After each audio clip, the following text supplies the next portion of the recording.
Assalamualaikum warahmatullahi wabarakatuh. Nama saya Muhammad Fandi Aljili, nomor absen 20. Nah, di sini saya akan menjelaskan mengenai perubahan perilaku konsumen yang sedang yang mulai dari awal COVID sampai saat ini seperti apa, dan juga pelaku bisnis. Bagaimana cara pelaku bisnis ini mengantisipasi masalah tersebut. Nah, jadi mulai dari perilaku konsumen. Pada awal COVID, konsumen sudah didatangkan oleh kepanikan karena apa? Konsumen sendiri tidak tahu apa itu COVID. Secara artinya konsumen masih pengetahuannya tentang COVID masih kurang. Nah, pada saat itu terjadinya kepanikan. Nah, kepanikan pada konsumen sendiri ini ditandai dengan konsumen mulai panik karena COVID itu kan. Makanya konsumen ini sebagian besar konsumen berbondong-bondong untuk memborong barang kebutuhan agar tidak krisis pangan atau tidak terjadi kelaparan pada konsumen. Nah, dari situ konsumen memborong barang-barang kebutuhannya termasuk beras, gula, lalu paket-paket lainnya untuk memenuhi kebutuhannya. Nah, lalu konsumen sendiri ini pada saat itu diberikan edukasi mengenai protokol kesehatan untuk mencegah penyebaran COVID itu sendiri. Nah, edukasi ini seperti apa? Ya, social distancing tentunya dan budaya 3M. Nah, secara pelan-pelan pemerintah memberikan bimbingan atau edukasi secara menyeluruh terhadap masyarakat konsumen yang itu menjadi karena konsumen juga belum terbiasa dalam mengantisipasi hal itu kan, makanya konsumen masih ada yang masih keluar rumah, lalu ada yang tidak menerapkan social distancing. Nah, dari situ pemerintah menegaskan social distancing sekali lagi untuk mencegah tindakan penyebaran COVID ini seperti apa dan bahayanya COVID seperti apa. Nah, dari situ konsumen mulai secara pelan-pelan konsumen mulai paham mengenai COVID ini, virusnya ini seperti apa. Nah, di situ konsumen mulai membuka pikiran, mulai mengutamakan internet. Karena apa? Karena internet saat itu sangat dibutuhkan untuk konsumen dalam melakukan aktivitas sehari-hari. Nah, seperti proses interaksi untuk untuk memesan barang atau proses interaksi untuk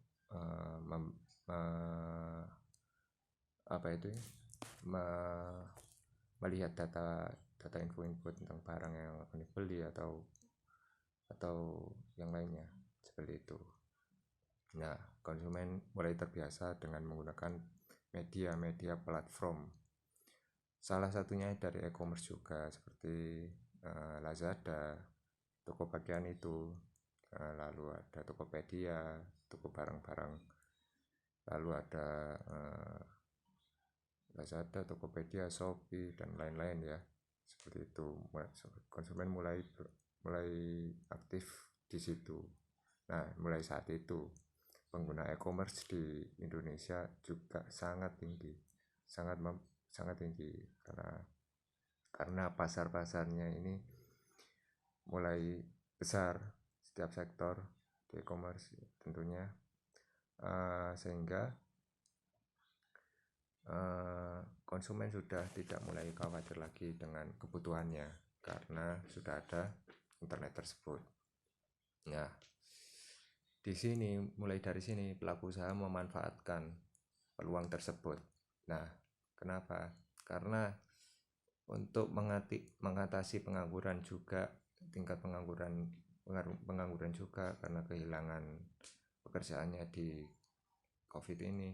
Nah, pelaku usaha menyerap tenaga kerja, lalu pelaku usaha ini merancang bisnis plan atau strategi pemasarannya, yaitu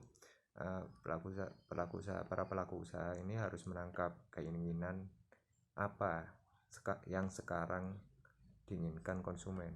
Seperti contohnya pada awal COVID itu kan konsumen masih kekurangan peralatan kesehatan seperti hand sanitizer, lalu masker dan lain-lain. Nah, itu kan pelaku usaha memanfaatkan itu dengan menjual produk-produk kesehatan seperti masker, hand sanitizer untuk menjaga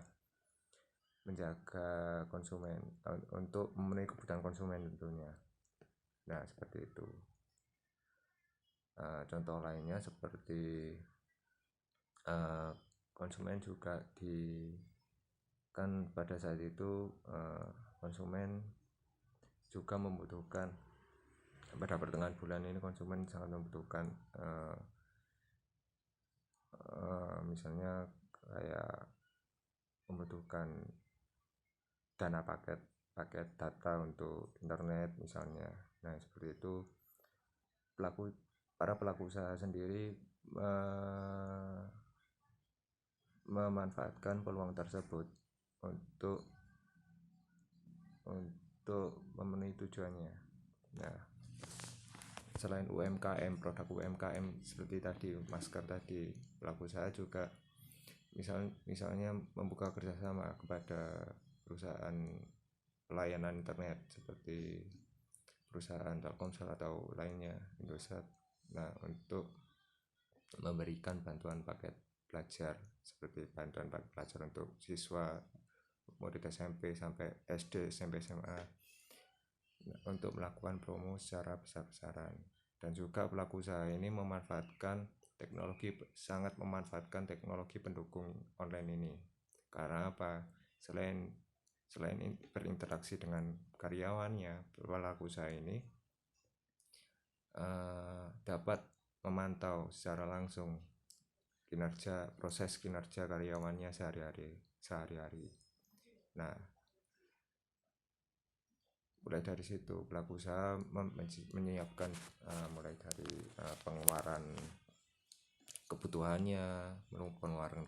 lalu ada persiapan modalnya bagaimana, lalu ada strategi dalam merancang produknya, kita harus menjual secara gamblang, secara murah atau bagaimana. Lah, itu pelaku usaha sangat memperhatikan strategi tersebut. Nah, konsumen dan pelaku usaha ini harus, ya, menurut saya perilaku konsumen ini secara tidak langsung membawa dampak kepada para pelaku usaha untuk memenuhi kebutuhannya. Seperti itu. Terima kasih. Wassalamualaikum warahmatullahi wabarakatuh.